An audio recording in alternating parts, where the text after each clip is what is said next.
হাজারো সাল ঘুমিয়ে থাকা এই পোকাটা এই ছেলেটার হাতে এসেই জীবিত হয়ে যায়। এটা দেখে ছেলেটা খুবই খুশি হয়ে যায়, কিন্তু হঠাৎ করে ওই পোকাটা ছেলেটার মুখে লাফিয়ে গিয়ে চিপকে যায়।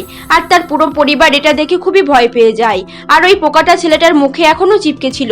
তখন তার আঙ্কেল তার কাছে গিয়ে ওই পোকাটা সরাতে লাগে। তখন ওই পোকাটা তার উপর একটা জবরদস্ত বিদ্যুতের ঝটকা মারে, যার জন্য লোকটা দূরে গিয়ে পড়ে।